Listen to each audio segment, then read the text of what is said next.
जनाब आप सबको बहुत बहुत आदाब, ढेरों दुआएं और बहुत सारा प्यार, बेस्ट विशेस और आप सबके लिए बहुत सारी रिगार्ड्स। मैं हूं प्रोफेसर जेठानंद राही और आप देख रहे हैं मेरा यूट्यूब चैनल। इस वक्त मैं खड़ा हूं यहाँ पर जो है वो मेसी स्क्वायर्स जो है जहाँ पर मेरा घर है वहाँ पर। और ये सामने मैं आपको दिखाऊं कि यहाँ ये क्रिसेंट पैलेसेस हैं और वो सामने जो बत्तियाँ जल रही हैं मैं आपको दिखाता हूँ। अभी सामने जो बत्ती जल रही है बीच में, उसके पीछे जो मेरा घर है मेसी स्क्वायर 3 है और ये मेरा नेबरहुड है। शाम के इस वक्त 7 बजे हैं और आज जो है वो थर्सडे का दिन है। और ये सामने जो है ये जो है क्रिसेंट पैलेसेस हैं, जहाँ पहले भी आपको बताया था। Total number of messy squares जो है 5 है, मेसी 1 2 3 4 5। और फ़र्क इनमें और उनमें हमारे घरों में ये है, हमारे घरों को यहाँ कॉन्डो कहा जाता है। आप उसको देसी ज़बान में समझ लें, अपार्टमेंट्स हैं या फ्लैट्स हैं। ये सामने जो बत्तियाँ आपको नज़र आ रही हैं ये टीटीसी का है, इन्होंने खूबसूरती के लगाए हैं। अभी यहाँ से ट्रेन गुजरेगी तो मैं आपको दिखाऊंगा। और ये सामने जो बत्तियाँ हैं लोग जा रहे हैं, ये यहाँ से सबवे ट्रेन है। सबवे ट्रेन का मतलब है अंडरग्राउंड ट्रेन है जो ज़मीन के नीचे चलती है। 95% तो ज़मीन के अंदर चलती है और 5% जो है जहाँ जहाँ पर वो जो है अपनी जो अप एंड डाउन जो होते हैं उसकी वजह से वो कहीं कहीं उसको ज़मीन से बाहर भी निकालना पड़ता है। अब डेफिनेटली उसके कोई टेक्निकल रीज़न्स होंगे। और ट्रेन जब ज़मीन के अंदर चलती है तो वैसे भी जहाँ बाहर निकलती है तो जो है वो ट्रेन जो है वो दोनों तरफ जो है खारदार तारें लगाई होती हैं ताकि कोई जानवर या जो है कोई बंदा या छोटा बच्चा जो उसकी तरफ नहीं जाए, क्योंकि ट्रेन काफ़ी स्पीड पे चलते हैं। और ये यहाँ जो आवाज़ आ रही है ये तमाम ये जो घर हैं हमारे तो खैर अलग लगा, ये वहाँ से जो है एग्जॉस्ट फैन है बड़े हैवी किस्म के लगाए हुए, तो उनके घरों के अंदर से जो है एयर की सर्कुलेशन के लिए जो है वो वहाँ से ये हवा को बाहर निकालते हैं। और नेचुरली जो है वो कानून कुदरत है कि जब हवा को आप किसी भी अपार्टमेंट से बाहर निकालेंगे तो उतनी हवा जो है वो बाहर से कहीं ना कहीं से उस वैक्यूम को जो है फिल करती है। तो इस तरह घरों के अंदर जो है वो ये जो सर्कुलेशन ऑफ ऑक्सीजन जो है वो होती रहती है। वो फिर मैं आपको दिखाता हूँ ट्रेन। मैं अब चलता हूँ, अभी मैं जा रहा हूँ जो है डेनफोर्थ एवेन्यू की तरफ। एवेन्यू जो है वो यहाँ पर जो है वो किसी रोड को कहते हैं। अब कहीं पर उसको एवेन्यू कहते हैं, कहीं पर उसको रोड कहते हैं और कहीं पर जो है उसको स्ट्रीट कहते हैं। स्ट्रीट तो वो होगी जो निस्बतन जो है जिसकी चौड़ाई जो है वो कम होती है, और एवेन्यू जो है वो निस्बतन बड़ा छोटा होता है। कहीं पर तो उसमें 4 लेन्स होती हैं, कहाँ पर 6 लेन्स भी होती हैं, लेकिन कहते हैं उसको एवेन्यू ही है। और ये आपस में चेंज होते रहते हैं। मतलब एक आप एवेन्यू है उस पर आप जा रहे हैं तो आगे जाकर जो एवेन्यू जो है एक हद के बाद जो है जैसे ही दूसरा जोन शुरू होगा तो उसी एवेन्यू का नाम चेंज करके, जैसे मैं आपको बताता हूँ डेनफोर्थ जो है उस पर आप अगर वेस्ट की तरफ जाएंगे तो वो आगे जाकर डेनफोर्थ एवेन्यू ही रहेगा। एक पॉइंट आएगा यहाँ से तकरीबन 7-8 किलोमीटर, उसके बाद वही डेनफोर्थ एवेन्यू जो है वो उसका नाम चेंज हो जाएगा और फिर उसको ब्लोर जो है ब्लोर एवेन्यू हो जाएगा। जैसे जैसे आगे चला जाएगा तो कुछ और नाम हो जाएगा। मोस्टली ये कंटिन्यूस होती हैं। अब ये लोग यहाँ बैठे हुए हैं, पार्टी कर रहे हैं, हल्ला गुल्ला। मोस्टली वो लाइफ लोग हैं जो अपनी लाइफ को एंजॉय करते हैं। अभी रोशनी कम है तो शतरंज खेलते हैं या चेस खेलते हैं, तो ड्रिंक व्रिंक भी कर लेते हैं और सूटे वेटे लगाते हैं। ये और कपल बैठा हुआ है लेकिन ये दोनों ही ख़वातीन हैं। और ये जो है वो डेंटोनिया पार्क है, यहाँ पर अभी भी देखें कुछ बच्चे जो खेल रहे हैं। तो यहाँ पर बच्चे भी खेलते हैं, बड़े भी खेलते हैं, उनके मैचेस भी होते हैं। स्पेशली फ्राइडे क्लासेस ख़त्म होने के बाद या फ्राइडे वीकेंड होता है, फ्राइडे सैटरडे संडे, छोटा बच्चा बैठा हुआ है तो फिर उन दिनों पे मैचेस वगैरह होते हैं। तो मैं भी जब यहाँ से गुज़रता हूँ तो ये एक और बंदा है बिल्कुल अकेला बैठा हुआ है। ये कपल जो है इस वक्त जा रहा है कहीं। यहाँ पर जो है रात हो गई है क्योंकि मौसम यहाँ पर चेंज हो गया है और अभी आटम जो है वो यहाँ शुरू हो चुका है। तो यहाँ पर तकरीबन 4 मौसम होते हैं। स्प्रिंग होता है बाहर, और उसके बाद जो है वो समर आता है। समर यहाँ थोड़ा सा होता है कंपैरेटिवली, विंटर बड़ा लंबा होता है और हार्श होता है। तो अभी कल मैं रिपोर्ट देख रहा था वेदर की, तो वो बता रहे थे कि 2-3 दिन के अंदर कनाडा के कुछ मकामात है वहाँ पर हल्की फुल्की जो है वो स्नो का फर्स्ट फॉल होगा। तो जिस दिन स्नो का फर्स्ट फॉल होगा कनाडा में वहाँ, तो ये बड़ी न्यूज़ होती है तमाम चैनल्स पे, न्यूज़पेपर्स पे, कि पहली बार जो है स्नो जो है पड़ गई है यहाँ पर कनाडा के अंदर। कुछ जगहों पर वो स्नोफॉल होगा और कुछ जगहों पे टेम्परेचर जो है काफ़ी बढ़ा हुआ है इस वक्त भी जो है। तो इनके लिए बढ़ा हुआ ये होता है 25 होता है तो उसको भी कहते हैं गर्मी है। तो मैं दिल में हंसता हूँ, मैंने कहा इनको 25 जो है गर्मी लग रही है तो इनको जैकोबाबाद भेजा जाए कभी पाकिस्तान, तो इनको पता चले कि 25 डिग्री को गर्मी कहते हैं। तो वहाँ पर जो है जब 50 डिग्री होगा तो इनको पता चलेगा कि असल गर्मी तो ये है। यहाँ पर मेरे बेटे के कुछ दोस्त हैं, तो उनको जब उसने बताया कि पाकिस्तान में 50 डिग्रीज भी होता है, तो उन्होंने कहा वो मैन इट विल रोस्ट अस। तो मेरे बेटे ने कहा कि चले मेरे साथ, तो मैं आपको बताऊं कि समर क्या होता है, तो गर्मी क्या होती है। तो 50 डिग्री पे तो भाई इन लोगों के लिए तो अनबियरेबल होता है। एक बार मुझे याद है टंडो जानवन में जब हम रहते थे, वहाँ पर जो है वो बाबू डायरी उनको कहते थे, उस वक्त वो सेटल्ड थे टेक्सास में, ह्यूस्टन में प्रॉबेबली, या वाशिंगटन में थे। तो उन्होंने अपनी ज़िंदगी का बहुत सारा हिस्सा यहीं पर यूएसए में गुजारा। उस वक्त आ गए थे जिस वक्त आना जो है इतना मुश्किल नहीं होता था, और यहाँ मुल्कों को जो है लोगों की बड़े पैमाने पे ज़रूरत थी, तो वो निकल आए थे 50s में, 60s में, 70s में, 80s में भी। बहुत से लोगों को इनकी सिर्फ कंडीशन ये होती थी कि आप यहाँ पहुँच जाएं।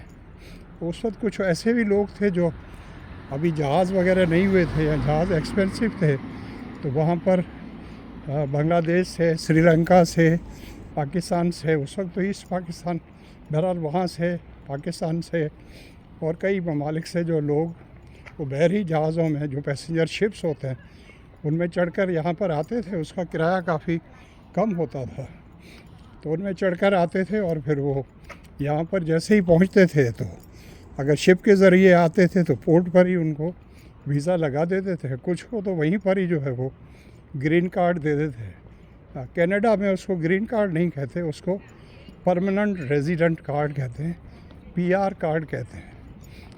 तो मेरी ग्रैंड डॉटर अभी आई है यहाँ पर 28 सितंबर को, उसने इमिग्रेट किया है, लैंड किया है।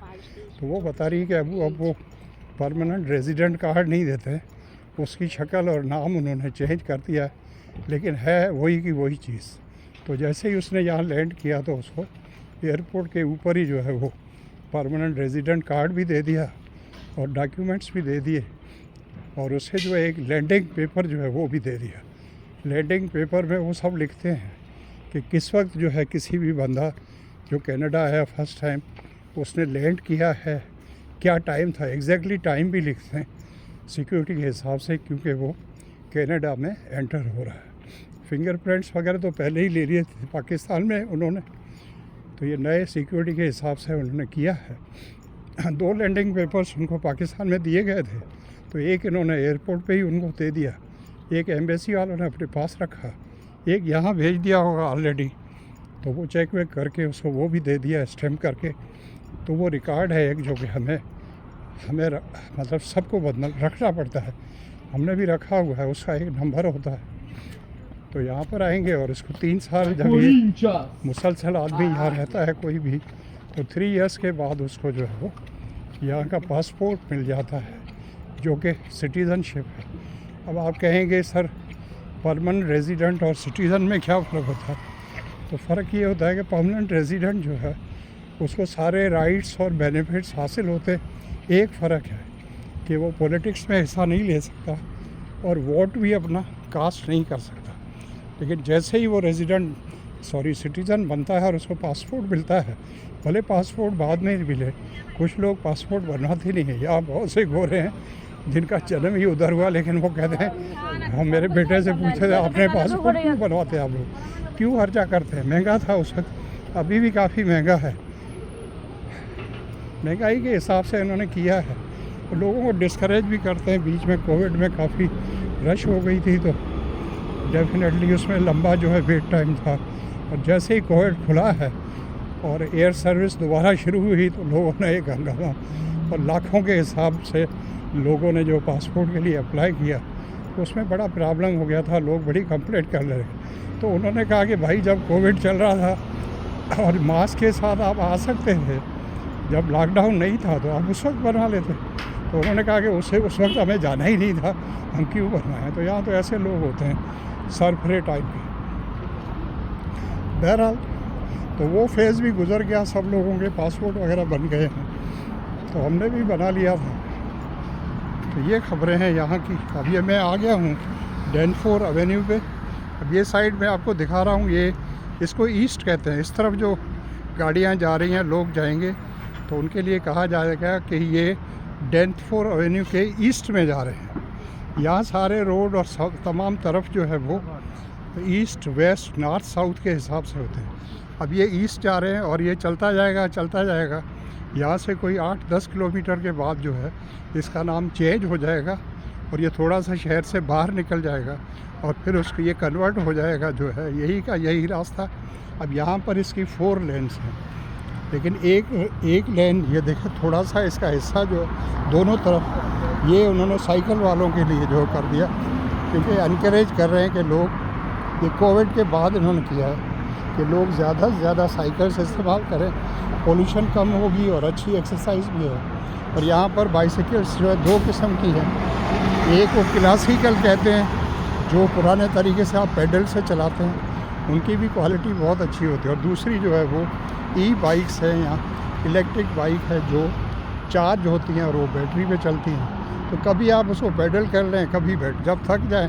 ये मोस्टली लोग प्रेफर करते हैं, they want to pedal it. Exercise होती है ना, कहते हैं साइकिलिंग भी बहुत अच्छी जो है वो एक्सरसाइज है। और इसी तरह स्विमिंग के लिए कहा जाता है कि वो बहुत अच्छी एक्सरसाइज है। लेकिन अभी कोई एक डॉक्टर है इंडियन, काफ़ी सीनियर थे, 80 साल के, उन्होंने बताया कि सबसे अच्छी एक्सरसाइज जो है, नंबर 1 एक्सरसाइज जो है वो ब्रिस्क वॉक है।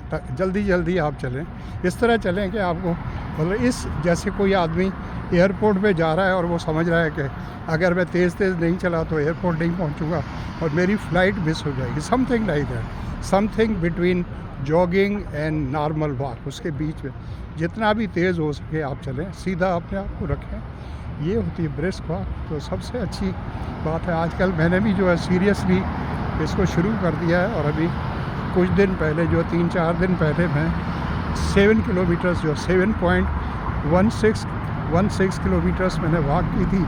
वैसे कनाडा में मेरा रिकॉर्ड जो है 8.5 किलोमीटर्स का है। कुछ मेरे स्टूडेंट्स को या मेरे चाहने वालों को लगेगा कि सर बहुत ज़्यादा चल रहे हैं। आज दोपहर को किसी का फ़ोन आया, वो कह रहे थे सर अपने आप को इतना तो नहीं थका है, आपकी एज है और ये है। मैंने कहा लोग यहाँ पर नॉर्मली 10 किलोमीटर्स तक भी वॉक करते हैं। तो मैंने कहा मैं तो अभी 7 पर पहुँचा हूँ, 7.5 है उस दिन। तो फ़िलहाल मैं कोशिश कर रहा हूँ कि इसको 10 किलोमीटर तक ले जाऊँ। तो सुबह को मैंने 4 किलोमीटर वॉक कर ली थी। आज उसका दूसरा सेशन करने के लिए अभी निकला हूँ। जैसे ही वीडियो बनाऊँगा तो इंशाल्लाह 4 किलोमीटर और चलूँगा और इस तरह ये 8 किलोमीटर हो जाएंगे। उस दिन 7.16 की थी, आज 8 किलोमीटर करूँगा और इस तरह आस्ता इसको जो है 10 किलोमीटर तक ले जाऊँगा। जहाँ थक जाता हूँ, बहुत ज़्यादा फील होता है, तो 5 मिनट बीच में रेस्ट भी कर लेता हूँ। अब चलते हैं। और मैं इस वक्त अभी यही जो है डैनफोर एवेन्यू पे, अब मैं वेस्ट की तरफ जा रहा हूँ। और वेस्ट पर आप चलते जाएंगे तो मैंने आपको बताया तकरीबन 8 किलोमीटर के बाद, अबाउट 8 किलोमीटर्स के बाद जो है वो यहाँ पर फिर इसका नाम चेंज हो जाएगा इस रोड का या इस एवेन्यू का। और it will convert into Bloor avenue, BLOOR। Bloor avenue इसलिए क्योंकि जहाँ से ब्लोर शुरू होता है उससे थोड़ा ही आप आगे जाएंगे 1-2 किलोमीटर, तो वहाँ पर ब्लोर जो है वो सबवे स्टेशन है। क्योंकि यहाँ रोड पहले बने थे और सबवे स्टेशंस, अंडरग्राउंड स्टेशंस बाद में बनी हैं। तो मोस्टली उन्होंने इस तरह बनाया है कि जहाँ भी बड़ा जो है वो कोई रोड हो या कोई प्लेस हो, वहाँ पर वो सबवे स्टेशन बनाते हैं। और उसका फ़ायदा ये होता है कि वो आदमी जो है फिर वहाँ से निकल के जो है वो बाहर आ जाते हैं और फिर उनको जो है, अब मैं यहाँ पर IPTV का जो है वो इनको एडवांस देने आया हूँ। सब्सक्राइब मैंने किया हुआ है। IPTV जो है इंटरनेट का एक टीवी है और उसमें सबसे अच्छी बात यह कि दुनिया के बहुत सारे चैनल्स, स्पेशली देसी चैनल्स उसमें हैं सब। और वो जो है उसके पैसे भी इतने ज़्यादा नहीं हैं, तकरीबन $10 महीने के हैं। तो कहीं कहीं $10 लेते हैं, कहीं पर वो जो जहाँ फंस जाए मुर्गा, कहीं पर उनसे जो है वो $12 ही ले लेते हैं। अब USA में भी ये इसी IPTV ने, जो कि एक्चुअली कनाडा का है, और किसी ने बताया था कि कोई पाकिस्तानी है इकबाल साहब, जिनका पहले जादू TV हुआ करता था, जादू में भी यही था। अब यहाँ इन्होंने एक्सपेंड कर दिया है और सारे इंग्लिश चैनल्स भी जो है वो लाइव जो है इसमें शामिल हैं। इंग्लिश भी है, उर्दू भी है, हिंदी भी है, बांग्लादेशी ज़बान में भी हैं, अफ़गानिस्तान की ज़बान में भी, सब मुल्कों की जो देसी हैं यहाँ लोग जो इमिग्रेशन करके हैं उन सब के उसमें है। और रिकॉर्डेड प्रोग्राम्स भी हैं, इंग्लिश मूवीज़ भी हैं, पॉलिटिक्स पे भी हैं, पाकिस्तान के भी ड्रामे हैं, इंडिया के सारे ड्रामे। जैसे ही वो ड्रामा ख़त्म होता है एक दिन, उसी वक्त जो है वो शाम को जो है उसको वो लगा देते हैं। तो इस तरह से है ये सारा सिलसिला। मेरा ख्याल में गलत जगह पे चला गया था। ये यहाँ इसके अंदर उनका दफ्तर है, होपफुली खुला होगा, क्योंकि 7 बज गए हैं। तो जनरली यहाँ पर लोग अपने ऑफिस वगैरह जल्दी बंद कर देते हैं, क्योंकि वो अपनी फैमिली जो है उसको टाइम देना चाहते हैं। कुछ तो खुले हुए हैं, देखें अभी भी ये भी खुला हुआ है, कंप्यूटर का है, ये किसी वकील का है, मनी एक्सचेंज वालों का। ये सामने ये है, तो होपफुली ये बंद है। सत्ता नाम है इसका, सत्ता कंप्यूटर्स, सूट नंबर 120 ये है। लेकिन इन्होंने ये फैसिलिटी रखी हुई है कि कोई ना हो तो भी इन्होंने, ये देखिए लिफाफे यहाँ पर इन्होंने रखे हुए हैं, आप इसमें पैसे डाल दें और यहाँ इन्होंने रखा हुआ है, इसके अंदर जो है आप इसको इंसर्ट कर दें। यहाँ से नहीं जाता, आप नीचे से इसको डाल दें। तो मैं नीचे से डाल दूँगा, इसमें सब कुछ ले दूँगा, पैसे इसमें डाल दूँगा और फिर ये सारा हो जाएगा। Thank you so much for watching, love you all. आप अपना और अपनी फैमिली का बहुत ज़्यादा ख्याल रखिएगा, और स्पेशली जो घर में आपके बड़े हैं, आपके पेरेंट्स हैं, माँ बाप हैं, उनका बहुत ज़्यादा ख्याल रखिएगा। Love you all. और मेरे चैनल को अगर आपने अभी तक सब्सक्राइब नहीं किया है तो उसको आप सब्सक्राइब करें। और मैंने आपको शायद पहले भी बताया था, आज फिर मैंने चेक किया था, 53% वो हजरात यहाँ लेडीज़ और जेंटलमैन मेरे चैनल को देख रहे हैं या व्यू कर रहे हैं, अच्छी बात है, लेकिन उन्होंने सब्सक्राइब नहीं किया। तो मैंने किसी से पूछा, मैंने कहा ये भाई सब्सक्राइब क्यों नहीं करते, 1 मिनट भी नहीं लगता। उन्होंने कहा सर वो कहते हैं क्यों करें, और दूसरा ये है कि उन्हें पता है जब सब्सक्राइब करेंगे तो आपकी वीडियो जैसे ही कोई लगेगी या व्लॉग आएगा तो फ़ौरन उन तक पहुंच जाएगा। तो वो नहीं चाहते, वो अपनी मर्ज़ी से जब चाहते हैं आ जाए, लेकिन ऑटोमेटिक वो नहीं चाहते।